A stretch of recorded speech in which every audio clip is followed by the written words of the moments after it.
Beyond Vermont's serenity, there's an unexpected truth. The state's population of 625,000 people is dwindling.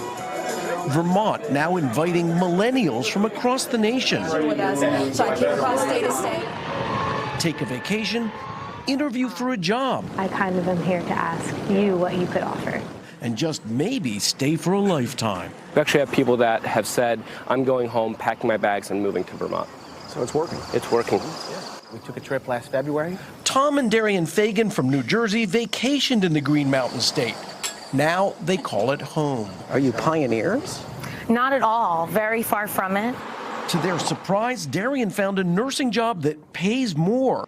Tom landed a retail management job, a speedy 15-minute commute from their 4-bedroom house. The rent, just $1,700 a month, far less than in New Jersey. Depending on your perspective, what makes Vermont unique is either a positive or a negative. The largest city here is tiny. If you shop at Target, they don't exist here. There isn't even a McDonald's in the state capital. And you'll never see a billboard here because they're outlawed in Vermont. Another thing missing here, ethnic diversity. More than 94% of the state's population is white.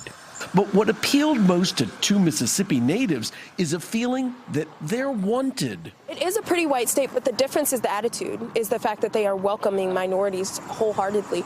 The promise of an unexpected home. I never would have imagined I would leave the comfort of New Jersey. In New Jersey, you almost kind of get lost in the shuffle. You're almost a number. And here in Vermont, you're a part of it. After taking a life-altering vacation. Kerry Sanders, NBC News, Rutland, Vermont. Hey, NBC News fans, thanks for checking out our YouTube channel. Subscribe by clicking on that button down here and click on any of the videos over here to watch the latest interviews, show highlights, and digital exclusives.